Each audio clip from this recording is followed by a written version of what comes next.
Hi friends, இன்னைக்கு மரவள்ளி கிழங்கு தான் செய்ய போகிறேன். இந்த அடை செய்கிறதுக்கு 1 டம்ளர் இட்லி அரிசி எடுத்திருக்கேன். அதே கப்பில் 1/2 கப் கடலைப்பருப்பு, 1/4 கப் துவரம்பருப்பு, உளுந்தம்பருப்பு சேர்த்து ஊற வச்சுருக்கேன். இது எல்லாம் 4 மணி நேரம் நல்லா ஊறட்டும். ஊற வச்சதை நைஸாக அரைச்சிக்கிறேன். மிக்ஸி ஜாரில் காரத்துக்கு தேவையான வரமிளகாய், 1 ஸ்பூன் சோம்பு, 1/4 மூடி தேங்காய் துருவல் எல்லாத்தையும் அரைச்சி எடுத்துக்கலாம். இதில் துருவி வச்சுருக்க மரவள்ளி கிழங்கையும் சேர்த்து அரைச்சிக்கிறேன்.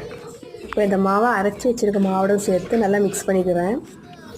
இதில் தேவையான அளவு உப்பு சேர்த்துக்கிறேன். பெருங்காயத்தூள், மஞ்சள் தூள் சேர்த்துக்கிறேன். உங்களுக்கு காரம் பத்தலைன்னா தனி மிளகாய்த்தூள் கொஞ்சம் சேர்த்து கலந்துக்கிடுங்க.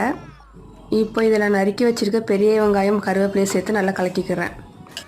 மாவு தோசை மாவு பதத்துக்கு கலந்துருக்கிறேன். தோசைக்கல் சூடானது எண்ணெயை தடவி தோசை மாதிரி இந்த மாவை ஊற்றுறேன். 2 பக்கமும் நல்லெண்ணெய் ஊற்றி நல்லா வேக வைங்க. இப்போ சூப்பரான அடை தோசை ரெடி ஆயிடுச்சுங்க.